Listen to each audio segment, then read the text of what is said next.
தேவ பிள்ளைகளே, இன்றைக்கு உங்கள் வாழ்க்கையிலே ஒரு விடியல் இல்லை என்று சொன்னால், இன்றைக்கு உங்கள் வாழ்க்கையிலே ஒரு துளிர்க்கிற அனுபவம் இல்லை என்று சொன்னால், நீங்கள் மற்றவர்களுக்காக ஜெபித்து பாருங்கள். உங்கள் அக்கம் பக்கத்தில் இருக்கிறவர்களுக்காக ஜெபித்து பாருங்கள். சபையின் காரியங்களை குறித்து நீங்கள் ஜெபித்து பாருங்கள். அப்படி ஜெபிக்கும் பொழுது யோபு நாம் வாசிக்க முடியும். யோபு சிநேகிதர்களுக்காய் ஜெபித்த பொழுது யோபுடைய சிறையிருப்பு மாறினது. தேவ பிள்ளைகளே, இன்றைக்கு உங்களுடைய சிறையிருப்பை கர்த்தர் மாற்றும்படியாக சிறையிருப்பின் வாழ்க்கையை மாற்றி ஒரு செழிப்பான வாழ்க்கை, தேவனுக்கென்று வாழ்கிற ஒரு வாழ்க்கை, அர்ப்பணிக்கப்பட்ட ஒரு வாழ்க்கை, தேவனை ஆராதிக்கிற ஒரு வாழ்க்கை, இப்படிப்பட்ட வாழ்க்கையிலே நீங்கள் உங்களை ஒப்பு கொடுத்து பாருங்கள். கர்த்தர் சொல்லுகிறார், நிச்சயமாகவே உன் கோல் துளிர்க்கும்.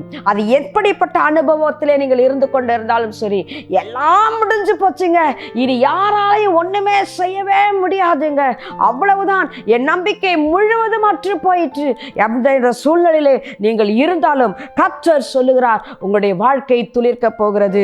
யோபு 14வது அதிகாரம் 7வது வசனம், 8வது வசனம், 9வது வசனம் வாசிக்கலாமா? ஏனென்று சொன்னால் அங்கு பாருங்க, அப்படிப்பட்ட சூழ்நிலை தான் நம்முடைய வாழ்க்கை இருந்தாலும் தேவன் இன்றைக்கு ஒரு தெளிவாக தேவன் உங்களோடு கூட ஒரு உடன்படிக்கை செய்கிறார். நிச்சயமாகவே உங்கள் வாழ்க்கை துளிக்க போகிறது. அது எப்படி துளிர்க்க போகிறது? அது எப்படிப்பட்ட வாழ்க்கையா உங்கள் வாழ்க்கை இருக்கிறது? யோபு 14வது அதிகாரம் 7, 8, 9 வசனங்களை வாசிக்கலாமா? ஒரு மரத்தை குறித்தாவது நம்பிக்கை உண்டு, அது வெட்டி போடப்பட்டாலும் திரும்ப தழைக்கும், அதன் இளங்கிளைகள் துளிர்க்கும், அதன் வேர் தரையிலே பழையதாகி அதன் அடிக்கட்டை மண்ணிலை செத்தாலும் தண்ணீரின் வாசனையினால் அது துளிர்த்து இளம் மரம் போல கிளைவிடும். பாருங்க, எவ்வளவு அழகாக இந்த யோபு பக்தர் சொல்லுகிறார் பாருங்க. ஒரு மரத்தை குறித்தாவது ஒரு நம்பிக்கை உண்டு, அது வெட்டி போடப்பட்டாலும், அது வெட்டி போட்டாலும் கூட அது அவ்வளவுதான், இனி மரத்தை விட்டு வேர்ல இருந்தே அது பிரிக்கப்பட்டு விட்டது, அது வெட்டப்பட்டு விட்டது, அது வாழ்க்கை முடிந்து போனது.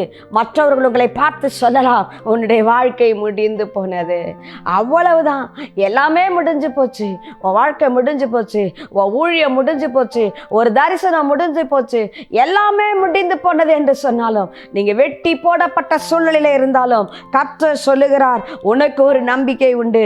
யோபுக்கு ஒரு நம்பிக்கை இருந்தது, நான் மரித்தாலும் நான் ஜீவனை, என் தேவனை, என் மீட்பரை நான் உயிரோடு கூட பார்ப்பேன், அந்நிய கண்கள் அல்ல, என் சொந்த கண்களால் நான் அவரை பார்ப்பேன் என்றதான நம்பிக்கை யோபுக்கு இருந்தது.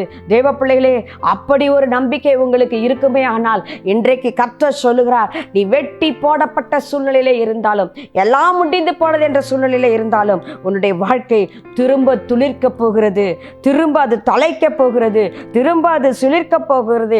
இது எதை குறிக்கிறது?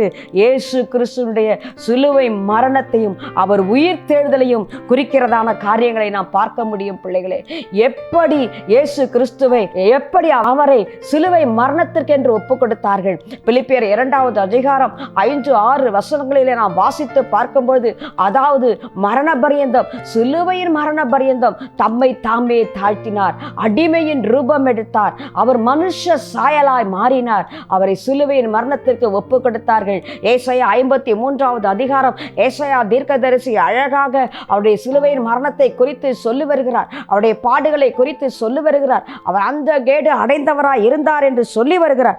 அப்படிப்பட்ட ஒரு வாழ்க்கையாய் இருந்தாலும் அதே ஏசாயா 53 2வது வசனம் சொல்லுகிறது, எப்படி இயேசு கிறிஸ்து சிலுவை மரணத்திலே மரித்தவராய் 3வது நாள் கூட அவர் உயிரோடு எழுந்து இஸ்ரவேலின் நம்பிக்கை துளிர்விட செய்ததோ, அப்படியே தேவ பிள்ளைகளே, இன்றைக்கு உங்களுடைய வாழ்க்கையும் மாறப்போகிறது.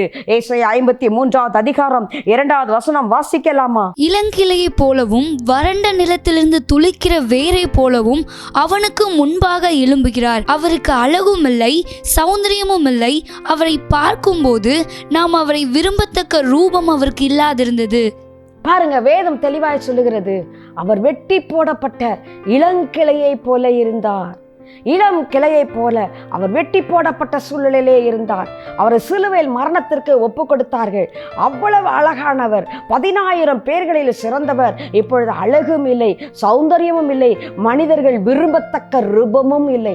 அந்த கேடு அடைந்தவராக சிலுவையிலே தொங்கினார். சத்துரு நினைத்தார், சாத்தான் நினைத்தான், அவ்வளவுதான் முடிந்தது, அவ்வளவுதான், இனி ஒருபொழுதும் என்னை தோற்கடிக்க யாராலும் முடியாது, என் தலையை நசுக்க முடியாது.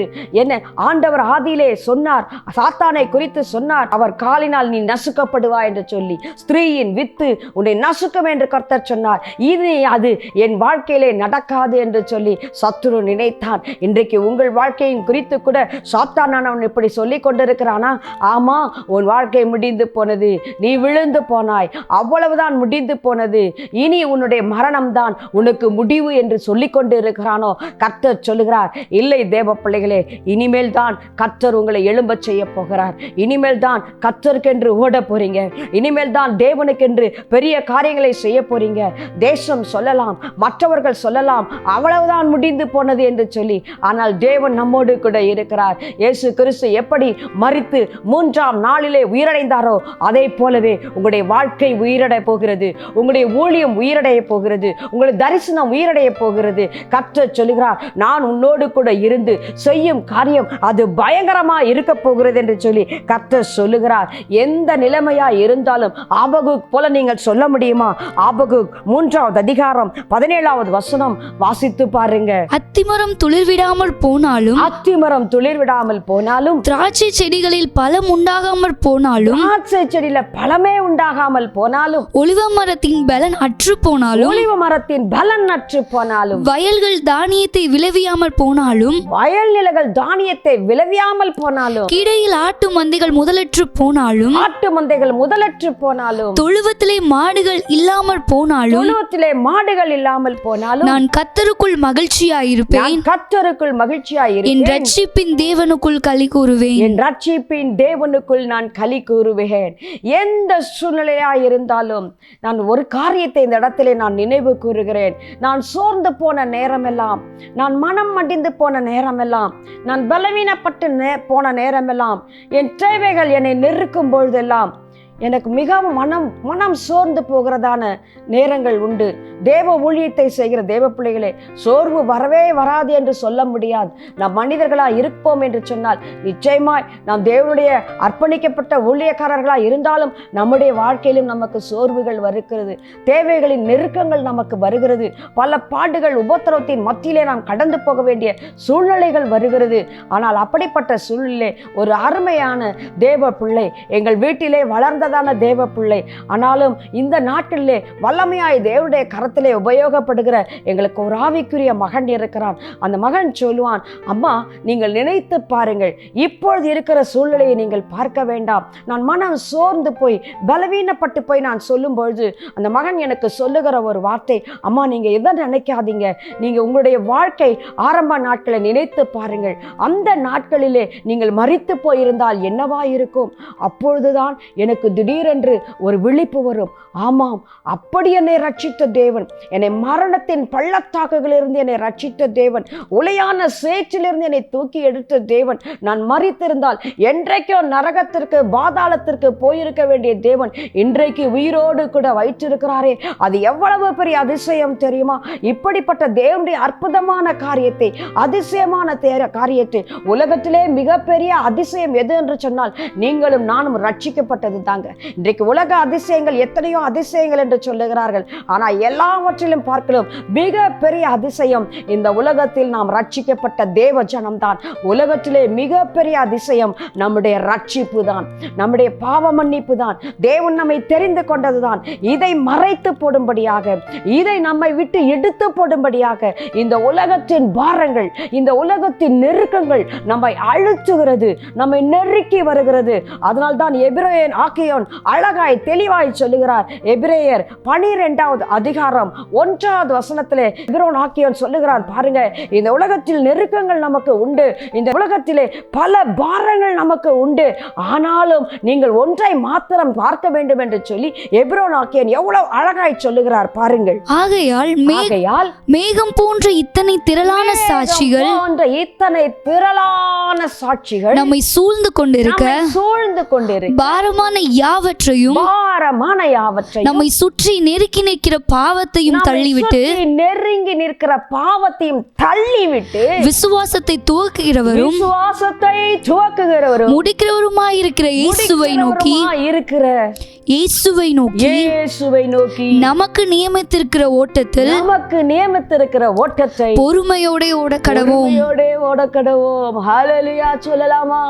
அருமையாக தெரிந்தெடுக்கப்பட்ட தேவ பிள்ளையே, ஆரோனை போல அழைக்கப்பட்ட தேவ ஊழியரே, கர்த்தர் உங்களை தெரிந்து கொண்டிருந்தாலும், தேவன் உங்களை நடத்தி கொண்டிருந்தாலும், இந்த உலகத்தின் பாரங்கள் நிச்சயமாக நமக்கு வரும். இந்த உலகத்தின் காரியங்கள் நம்மளை நெருக்கி போட பார்க்கும். சத்துருவானவன் இயேசுவை சோதித்த பொழுது நிச்சயமாய் நமக்கும் அந்த பாதையிலே நடக்க வேண்டிய வழிகள் இருக்கிறது. பல சோதனைகள், பிரச்சனைகள், போராட்டங்கள் வந்த பொழுதும் நீங்க சோர்ந்து போய் விடாதீர்கள். மனிதர்களுடைய வார்த்தையினால் மனம் குன்றி போய் விடாதீர்கள். அவ்வளவுதான் சொல்லுவாங்க, தூற்றுவார்கள், கைவிடுவாங்க, அவ்வளவுதான், முடிஞ்சு போச்சு, நீ தேவனுக்கு விரோதமா போயிட்ட, நீ தேவனுக்கு விரோதமா பாவம் பண்ணிட்ட, அவ்வளவுதான், எல்லாம் முடிஞ்சு போச்சு, நீ அப்படி கர்த்தருக்காய் நிற்கவில்லை, நீ இப்படி ஓடவில்லை என்று பல வார்த்தைகள் நம்மை குறித்து சொன்னாலும் கர்த்தர் சொல்லுகிறார், இந்த இடத்துல வேதம் சொல்லுகிறது, நமக்கு நெருக்கங்கள் உண்டு, பாரங்கள் உண்டு, சோதனைகள் உண்டு. இவை எல்லாவற்றையும் எபிரோன் ஆக்கியன் சொல்லுகிறான், தள்ளி விடுங்கள். நாம் தள்ளி விட வேண்டும் தேவ பிள்ளைகளே. இவை எல்லாவற்றையும் எடுத்து வைத்துக் கொண்டு சத்துருடைய வார்த்தைகளை கேட்டு நீங்கள் சோர்ந்து போய் விடாதிருங்கள். அவ்வளவுதான், முடிந்து போனது என்று நினையாதிருங்கள். உங்கள் அதிசயமான ரட்சிப்பை நீங்கள் நினைவு கூறுங்கள். அது மாத்திரமல்ல, எபிரோன் ஆக்கியன் சொல்லுகிறார், இவற்றை தள்ளி விடுங்கள். பாரமானதை தள்ளுங்க, பாவத்தை உதறி தள்ளுங்க. கர்த்தரை நோக்கி பார்த்து, உங்களுக்கு முன்பாக திரளான சாட்சிகள் இருக்கிறது, திரளான பரிசுத்தவான்கள் நமக்கு முன்பாக ஓடி இருக்கிறார்கள். அவர்களை நோக்கி பாருங்கள். எலியாவை பார்க்கிறோம், அவர் சோர்ந்து போய் சூறைச்செடியின் கீழே உட்கார்ந்து, போதும் கர்த்தாவே, நான் நல்லவன் அல்ல, என்னை எடுத்துக்கொள்ளும் என்று சொல்லி 1 ராஜாக்கள் 17வது அதிகாரம் 19வது அதிகாரங்களிலே நீங்கள் வாசிக்க முடியும். அவ்வளவுதான், என்னை எடுத்துக் கொள்ளுங்கள் ஆண்டவரே. வாழ்க்கையிலே சோர்வு வந்தது, வாழ்க்கையிலே பாடு வந்தது, வாழ்க்கையிலே பிரச்சனை வந்தது. யாக்கோபு 5வது அதிகாரம் 17வது வசனம் அப்படிதான் சொல்லுகிறது, நம்மை போல பாடு உள்ள மனுஷன் என்று எலியாவை குறித்து சொல்லப்படுகிறது. தேவ பிள்ளைகளே, இவற்றை எல்லாவற்றையும் நீங்கள் உதறி தள்ளி விடுங்கள். நமக்கு ஒரு நம்பிக்கை இருக்கிறது, நமக்கு ஒரு விசுவாசம் இருக்கிறது. நம்முடைய ராஜா நம்மோடு கூட இருக்கிறார், நம்முடைய மீட்பர் நம்மோடு கூட இருக்கிறார். நம்ம ரட்சித்தவர், நம்மை கைவிடாமல் நடத்துகிற தேவன், கண்ணின் மணி போல பாதுகாக்கிற தேவன், இஸ்ரவேலை காக்கிற தேவன், உறங்குவதும் இல்லை, தூங்குவதும் இல்லை, உன் போக்கையும் வரத்தையும் காக்கிற தேவன், ஆரோனின் குடும்பத்தை ஆசீர்வதித்த தேவன், இஸ்ரவேலின் குடும்பத்தை ஆசீர்வதித்த தேவன் நம்மோடு கூட இருக்கிறார். ஆகவே நீங்கள் பயப்படாதிருங்கள், பாரமான யாவற்றை உதறி தள்ளிவிடுங்கள், தேவனோடு கூட நடக்க பழகுங்கள். இதோ உங்களுடைய வேர் துளிர்க்க போகிறது. ஏசாயா 11வது அதிகாரம் 1வது வசனம் கூட வாசிக்கலாமா? நம்முடைய மரம் எப்படி துளிர்க்க போகிறது? 11 ஏசாயா 11:1. ஈசா என்னும் அடிமரத்திலிருந்து ஒரு துளிர் தோன்றி அவன் வேர்களிலிருந்து ஒரு கிளை எழும்பி செழிக்கும். பாருங்க, வேதம் எவ்வளவு அழகாய் சொல்லி, ஈசாயின் அடிமர வேர் துளிர்க்கும். ஏசாயா அழகாய் தீர்க்க தரிசனம் சொல்லி வைத்திருக்கிறார். இயேசு கிறிஸ்துவை குறித்து சொல்லி வந்த ஒரு வசனம், உன்னுடைய அடிமர வேர் துளிர்க்கும். எப்படி இயேசு 3ஆம் நாளிலே மரித்து உயிரோடு கூட எழுந்து இஸ்ரவேலின் நம்பிக்கை துளிர் விட்டதோ, அதே போல இன்றைக்கு கர்த்தர் சொல்லுகிறார், உன்னுடைய சுகவாழ்வும் துளிர்க்க போகிறது. ஏசாயா 58வது அதிகாரம் 8வது வசனம் பாருங்க. இன்றைக்கு கர்த்தர் உங்களோடு கூட திட்டமாய் பேசுகிறார். உங்கள் வாழ்க்கையை குறித்த ஒரு வாக்குத்தத்தத்தை கர்த்தர் உங்களுக்கு கொடுக்கிறார். இதை நீங்கள் சுதந்திரத்துக் கொள்ளுகிறவர்கள் பாக்கியவான்கள். கர்த்தர் இன்றைக்கு உங்களோடு கூட பேசுகிறார். அப்பொழுது விடியற்கால வெளுப்பை போல வெளிச்சம் எழும்பி உன் சுகவாழ்வு சீக்கிரத்தில் துளிர்த்து நீதி உனக்கு முன்னாலே செல்லும், உனக்கு முன்பாக சொல்லும், கர்த்தருடைய மகிமை உன்னை பின்னாலே காக்கும். ஆண்டவர் சொல்லுகிறார், நாளைக்கு அல்ல, இல்ல 1 வருஷம் கழிச்சு அல்ல, இல்ல 10 வருஷம் கழிச்சு அல்ல. கர்த்தர் சொல்லுகிறார், சீக்கிரத்திலே உன் சுகவாழ்வு துளிர்க்கும். நீ தேவனுக்கு என்று பிரித்தெடுக்கப்பட்ட அனுபவத்திலே வாழ்வாய் என்று சொன்னார், தேவனுக்காய் வாரம் உள்ளவர்களாய் இருப்பாய் என்று சொன்னார், நீர் அர்ப்பணிக்கப்பட்டவர்களாய் இருப்பாய் என்று சொன்னார், கர்த்தருக்கு ஆராதனை செய்கிறவர்களாய் இருப்பார்கள் என்று சொன்னால், கர்த்தர் இன்றைக்கு உங்களோடு கூட சொல்லுகிறார், நீ அடிமரமாய் இருந்தாலும் சரி, மரம் முழுவதும் வெட்டி போடப்பட்டிருந்தாலும் சரி, அதனுடைய வேர் துளிர்க்கும். இயேசு கிறிஸ்து எப்படி மரித்து 3ஆம் நாள் உயிரோடு கூட எழுந்தது உண்மை என்று சொன்னார், இன்றைக்கு உன் சுக வாழ்வு துளிர்க்க போகிறது என்று கர்த்தர் சொல்லுகிறார். ஏசாயா 27வது அதிகாரம் 6வது வசனம். அது துளிர்ப்பது மாத்திரமல்ல, ஒரு வாக்குத்தத்தம் சொல்லுகிறது பாருங்கள். யாக்கோபு வேர் பற்றி இஸ்ரவேல் பூத்து காய்த்து உலகத்தை பலனால் நிரப்பும் நாட்கள் வரும். ஹல்லேலூயா சொல்லுங்க. நீங்க துளிர்க்க போறீங்க, அது மட்டும் கிடையாது, பூக்க போறீங்க, காய்க்க போறீங்க. உலகம் முழுவதும் பலனால் நிரப்பப்படும். சத்துரு ஊழியத்தை முடித்து விட்டான் என்று நினைத்தான் அல்லவா? கர்த்தர் சொல்லுகிறார், உலகம் முழுவதும் சென்று கர்த்தருக்காய் நீங்கள் எழும்பி பிரகாசிக்கிற நாட்கள் உங்களுக்கு வந்தது. உதிக்கிற ஒளியிடத்திற்கே ராஜாக்களும் பிரபுக்களும் நடந்து வருகிற நாட்கள் வருகிறது. கர்த்தர் உங்களை கைவிடவில்லை. உனக்கு சொன்னதை செய்து முடிக்கும் அளவும் நான் உன்னோடு கூட இருக்கிறேன் என்று சொல்லி கர்த்தர் உங்களுக்கு வாக்கு பண்ணுகிறார். தேவ பிள்ளைகளே, எப்படி பாருங்க, அது துளிர் விடுமா? அது வெட்டி வேடப்பட்டு போக சூழ்நிலையில இருந்தாலும் சரி, துளிர் விடுவது மட்டுமல்ல, பூக்கும், காய்க்கும், குலுக்கும். இந்த ரணகல்லி என்று சொல்லி ஒரு செடியை சொல்லுவாங்க. அந்த ரணகல்லி ஒரு குட்டி இலையாத்தான் இருக்கும். அதற்கு வேரும் இருக்காது. அது ரொம்ப மண்ணு அதுக்கு தேவை கிடையாது. அதை நீங்கள் சும்மா எடுத்துட்டு அது ஒரு சின்ன ஒரு இலையை எடுத்து நீங்கள் அப்படி போட்டு பாருங்களேன். அந்த மண்ணு மேலே போட்டு பார்த்துட்டிங்கன்னா அது நிறைய குட்டி குட்டி குட்டி இலைகளாக அப்படியே விட ஆரம்பிச்சிடும். அது ரொம்ப வேர் இருக்கணும்னு அவசியம் இல்லை. அது ஒரு சாதாரண ஒரு செடி, ஒரு ரணகலின்ற ஒரு உங்களுக்கு அறிந்திருப்பீர்கள் என்று நினைக்கிறேன். தெரியாதவர்கள் நெட்டில் போய் பாருங்கள். அந்த ரணகலி என்ற செடி, அந்த செடி அதுக்கு பெரிய உரம் தேவை கிடையாது. அதுக்கு நிறைய மண் இருக்கணுங்கிற அவசியம் கிடையாது. நிறைய வேர் விடணும் கிடையாது. ஏங்க, அப்படிப்பட்ட ஒன்றுமில்லாமல் இருக்கிற அந்த செடிக்கு அப்படி ஒரு அற்புதம் நடக்கும் என்று சொன்னால், அப்படி ஒரு அதிசயம் எடுக்கும் சொன்னால், நீங்கள் விசேஷித்தவர்கள் அல்லவா? நீங்களும் நானும் கர்த்தருடைய பார்வையில விசேஷித்தவர்கள் அல்லவா? கர்த்தர் நம்மை கைவிடுவாரா? அழைத்தவர் உண்மையிலவர் அல்லவா? அவர் உங்களை மறப்பாரா? தேவ பிள்ளை, ஒரு செடிக்கே அப்படிப்பட்ட நிலைமை இருக்கும் என்று சொன்னால், நம்மை கர்த்தர் துளிரிட செய்கிற நாட்கள் மிகவும் சீக்கிரமாய் இருக்கிறது என்று கர்த்தர் சொல்கிறார். இந்த உலகத்தின் முடிவு என்னவாய் இருக்கலாம்? இந்த கிறிஸ்தவம் அழிந்து போகும் என்று நினைக்கலாம். நிச்சயமா இல்லைங்க. அப்படி நினைப்பவன் அழிந்து போவானே அல்லாமல் கிறிஸ்தவம் ஒரு நாளும் அழிந்து போகாது. அதனால்தான் சொன்னாங்க, மூட்டை பூச்சியை நசுக்குனா எப்படி அது பெருகி போகுமோ, கிறிஸ்தவத்தை தொட்டால் அது பெருகுமே தவிர, அது செழிக்குமே தவிர, அது பூத்து காய்த்து பூமி முழுவதும் நிரப்புமே தவிர, எவ்வளவு ஜனங்கள் எழும்புமே தவிர, எவ்வளவு நெறிக்காலும் தேவ பிள்ளைகளை ஒரு நாளும் அழிக்கவே முடியாது. பார்வோன் ஜனங்கள் இஸ்ரவேல் ஜனங்களை அழித்து விடலாம் என்று நினைச்சான். ஏன் தெரியுமா? அவங்க பெருகி போறாங்க. அவங்க நம்ம நாட்டில் பெருகி வாழ்ந்து கொண்டு இருக்கிறாங்க. அவங்க வல்லமை நிறைந்தவர்களா இருக்கிறாங்க, பலன் நிறைந்தவர்களா இருக்கிறாங்க. இவங்க பெருத்து போனா நாளைக்கு நமக்கு ஆபத்து, நம்முடைய ராஜ்யத்திற்கு ஆபத்து என்று சொல்லி அவர்களை நெருக்கினான், அவர்களை அழிக்க நினைத்தான், அவர்கள் மேல் பாரத்தை சுமத்தினான். தேவ பிள்ளைகளே, இன்றைக்கு நீங்களும் கூட கர்த்தரை ஆராதிக்க முடியாதபடி உங்கள் மேல் ஒரு பாரம் சுமத்தப்படுகிறது, நெருக்கம் சுமத்தப்படுகிறது, வேலை பலு சுமத்தப்படுகிறது. இன்றைக்கு இது மிகப்பெரிய சாத்தானுடைய தந்திரமாய் இருக்கிறது. ஆவியானவர் சொல்லுகிறபடி நான் சொல்லுகிறேன், வேலை பலுவை கொடுத்து தேவனை ஆராதிக்க முடியாதபடி தேவன் இன்றைக்கு பார்த்தீர்கள் என்று சொன்னால், அதிகமான வேலைகள் ஞாயிற்றுக்கிழமையிலே வேலைகள். இது சாத்தானுடைய மிகப்பெரிய தந்திரம். இஸ்ரவேல் ஜனங்கள் எப்படி வனாந்தரத்திலே போய் தேவனை ஆராதிக்க முடியாதபடி பார்வோன் ஜனங்கள் நெருக்கினார்களோ, அப்படி ஒரு நெருக்கம் இன்றைக்கு ஜனங்களுக்கு உண்டாய் கொண்டிருக்கிறது.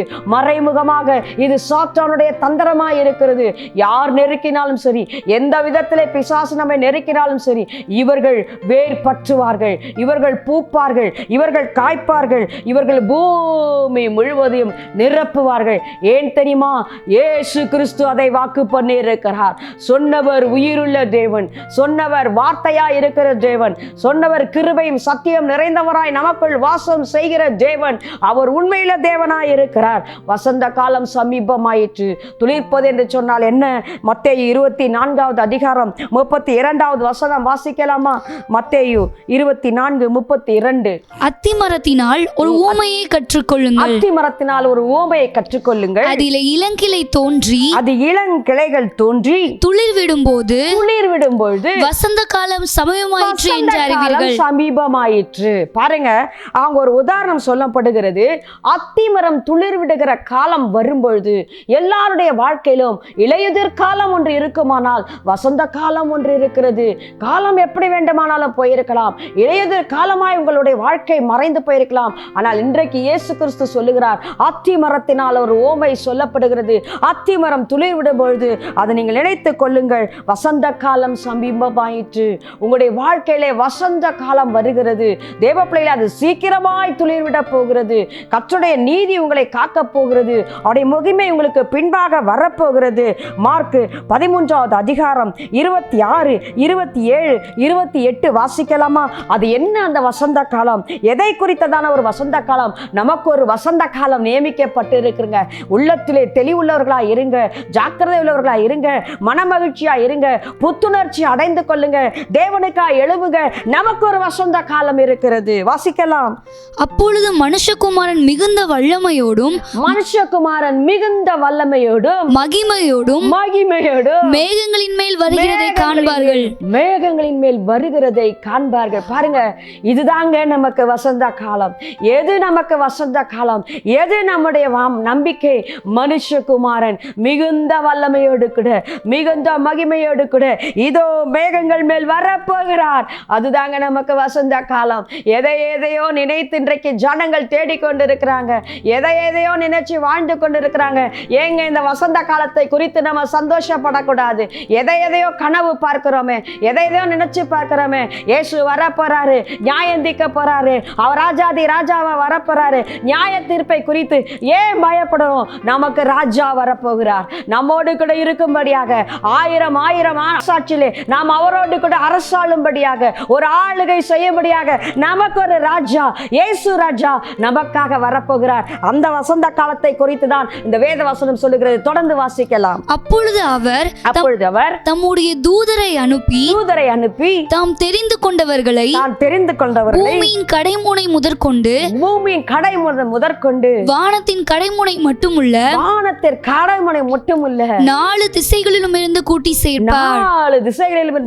சேர்ப்பார். அத்திமரத்தினால் ஒரு ஊமையை கற்றுக்கொள்ளுங்கள். அத்திமரத்தினால் ஒரு ஊமை. பாருங்க, எதை குறித்து சொல்றார் பாருங்க. அத்திமரம் துளிர்விடும் போது வசந்த காலம் சமீபமாயிற்று.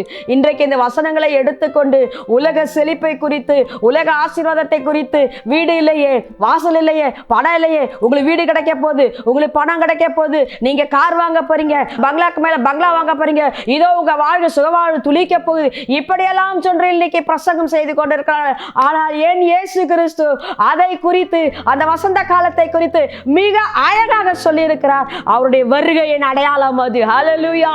அதுதான் வசந்த காலம் என்று சொல்லி என் வேதம் தெளிவாய் சொல்லுகிறது. அந்த வசந்த காலத்தை குறித்த ஒரு தரிசனம் உங்களுக்கு இருக்கிறதா? அந்த வசந்த காலத்தை குறித்த ஒரு சந்தோஷம் உங்களுக்கு இருக்கிறதா? அந்த வசந்த காலத்தை குறித்த ஒரு நம்பிக்கை உங்களுக்கு இருக்கிறதா? அதை மாத்திரமல்ல 13:29 கூட வாசித்து பாருங்கள். அப்படி ஒரு நம்பிக்கை உங்களுக்கு இருக்குமானால் வாசிப்போம். அப்படியே இவைகள் சம்பவிக்கிறதை நீங்கள் காணும் பொழுது அவர் சமமாய் வாசல் அருகே வந்திருக்கிறார் என்று அறியுங்கள். ஹல்லேலூயா! அவர் வாசல் அருகே வந்திருக்கிறார். அவர் சொன்ன காரியங்கள் எல்லாம், அதற்கு முன்பான வசனங்களை நீங்கள் வாசித்து பாருங்கள். இன்றைக்கு உலகத்தின் முடிவிலே அவர் சொன்ன காரியங்கள் எல்லாம் நடந்து முடித்திருக்கிறது. இதோ நம்முடைய ராஜா வாசல் அருகே வந்திருக்கிறார். அவர் சொன்ன வாக்கு தத்தங்கள் எல்லாம் நமக்கு நிறைவேறி கொண்டிருக்கிறது. இந்த தரிசனம் உங்களுக்குள் இருக்கும் என்று சொன்னால், இப்படிப்பட்ட ஒரு நம்பிக்கை உங்களுக்கு இருக்கும் என்று சொன்னால், இயேசு கிறிஸ்துவின் வருகையை குறித்ததான ஒரு நம்பிக்கை, அதை குறித்ததான பிரசங்கங்கள் இன்றைக்கு மிகவும் அரிதாக இருக்கிறது. தேவ பிள்ளைகளே, இயேசு சொன்ன வசந்த காலம் இதுதான். இயேசு கிறிஸ்துவின் வருகை தான். அவரோடு கூட 1000 வருஷம் அரசாட்சி தான். அவரோடு கூட நித்தியமாய் பரலோக ராஜ்யத்திலே வாழ்கிற அந்த மகிமையான ஒரு வாழ்க்கை கர்த்தர் நமக்கு வாக்கு பண்ணி இருக்கிறார். இதோ உன் வாழ்க்கை துளிர்க்க போகிறது. உன் நம்பிக்கை துளிர்விட போகிறது. நம்பிக்கை அற்று போனவளா இருக்கிறாயோ? இயேசு இனிய வாழ்க்கையிலே இனி மறுமலர்ச்சி இயேசுவினால் எனக்கு வருமா? இயேசு என்னை காண்பாரா? இயேசு என்னை தொடுவாரா? இயேசு என்னை உயிர்ப்பிப்பாரா? எனக்கு இயேசு மறுபடியும் என் வாழ்க்கையை கட்டுவாரா? என்று சொல்லி நீ கேட்டுக்கொண்டிருப்பாய் என்று சொன்னால் இன்றைக்கு கர்த்தர் உனக்கு வாக்கு பண்ணுகிறார். உனக்காக ஒரு வாழ்க்கையை தேவன் ஆயத்தம் பண்ணி வைத்திருக்கிறார். ரட்சிக்கப்பட்ட தேவ ஜனமே, உனக்கும் எனக்கும் ஒரு வசந்த காலம் இருக்கிறது. இதை குறித்து நாம் ஏன் ஆர்ப்பரிக்க கூடாது? இதை குறித்து ஏன் நாம் சந்தோஷப்படக்கூடாது? இதோ ஒரு வசந்த காலம் எனக்கு வந்திருக்கிறது. இயேசு ராஜா வாசலருகே வந்திருக்கிறார். எனக்கு ஒரு கொண்டாட்டம் இருக்கிறது, எனக்கு ஒரு மனமகிழ்ச்சி இருக்கிறது. ஏசாயா 35:10 கூட வாசித்து நாம் நிறைவு செய்யலாமா? ஏசாயா 35:10 அவரால் மீட்கப்பட்டவருடைய கூட்டம், அவரால் தெரிந்தெடுக்கொள்ளப்பட்டவருடைய கூட்டம், அவருக்காய் அர்ப்பணிக்கப்பட்டவருடைய கூட்டம், அவரை ஆராதிக்கிற ஒரு கூட்டம் எப்படி இருக்க போகிறது பாருங்கள். கர்த்தரால் மீட்கப்பட்டவர்கள் திரும்பி ஆனந்த களிப்புடன் பாடி சீயோனுக்கு வருவார்கள். நித்திய மகிழ்ச்சி அவர்கள் தலையின் மேல் இருக்கும். சந்தோஷமும் மகிழ்ச்சியும் அடைவார்கள். சஞ்சலமும் தவிப்பும் ஓடி போகும். தேவப்பிள்ளை, உன் வாழ்க்கையிலே சஞ்சலமும் தவிப்பும் ஓடி போகிற நேரம் இந்த நேரம். இப்படிப்பட்ட ஒரு மனமகிழ்ச்சி, இப்படிப்பட்ட ஒரு எதிர்பார்ப்பு, இப்படிப்பட்ட ஒரு கனவு, என் ராஜாவை குறித்த ஒரு கனவு, என் ராஜாவை குறித்த ஒரு நம்பிக்கை. இஸ்ரவேல் ஜனங்கள் இன்றைக்கு மேசியா வருவார், அவர் வர வேண்டும் என்று சொல்லி இன்றைக்கும் சுவரிலே முட்டி புலம்பிக் கொண்டிருக்கிறார்கள். அவர்களுக்கு ஒரு நம்பிக்கை இருக்கிறது. ஆவிக்குரிய இஸ்ரவேலர்களே, உங்களுக்கு அந்த நம்பிக்கை இருக்கிறதா? எனக்காய் ஒரு மேசியா கொடுக்கப்பட்டார், எனக்காய் ஒரு மேசியா மரித்தார், எனக்காய் மேசியா திரும்ப வரப்போகிறார், என்னை அழைத்து கொண்டு போகிறார். அவரோடு கூட நித்தியமாய் அவருடைய மனவாட்டியாக நான் அவரோடு கூட அரசாள போகிறேன் என்ற ஒரு நம்பிக்கை மாத்திரம் உங்களுக்கு இருந்தால் போதும், உங்கள் வாழ்க்கை துளிர்க்கும் என்று சொல்லி இன்றைக்கு ஆண்டவர் சொல்லுகிறார். நம் கண்களை மூடி ஜெபிக்கலாமா? தேவனே, எங்களை உடைய கரத்திலே தாழ்த்துகிறோம் அப்பா, உடைய பாதத்திலே நாங்கள் அர்ப்பணிக்கிறோம். எங்களுக்கு ஒரு நம்பிக்கை இருக்கிறது. அத்திமரத்தினால் ஒரு ஓமை எங்களுக்கு கர்த்தர் காட்டி கொடுத்திருக்கிறேன். இதை துளிர் விடும் பொழுது நீர் வருகிறீர், மகிமையோடு கூட வல்லமையோடு கூட உடைய ஜனத்தை கூட்டி சேர்க்கும்படியா நீர் வருகிறீர். அந்த நம்பிக்கை இருக்கிறவருடைய வாழ்க்கை இப்பொழுது எந்த நிலையிலே இருந்தாலும் என் இயேசுவால் அது உயிர்ப்பிக்கப்படுவதாக, என் இயேசுவினால் அது மகிமையாக்கப்படுவதாக.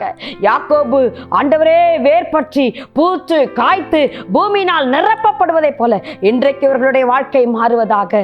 ஆரோனுடைய கோல் துளிர்த்தது, அது வாதுமை பழங்களை கொடுத்தது. அப்பா, உமக்கு மகிமையான கனிகளை, நீர் புசிக்கத்தக்க கனிகளை, உமக்கு மிகுந்த கனிகளை கொடுக்கும்படியா எங்களை தாழ்த்துகிறோம், அர்ப்பணிக்கிறோம்.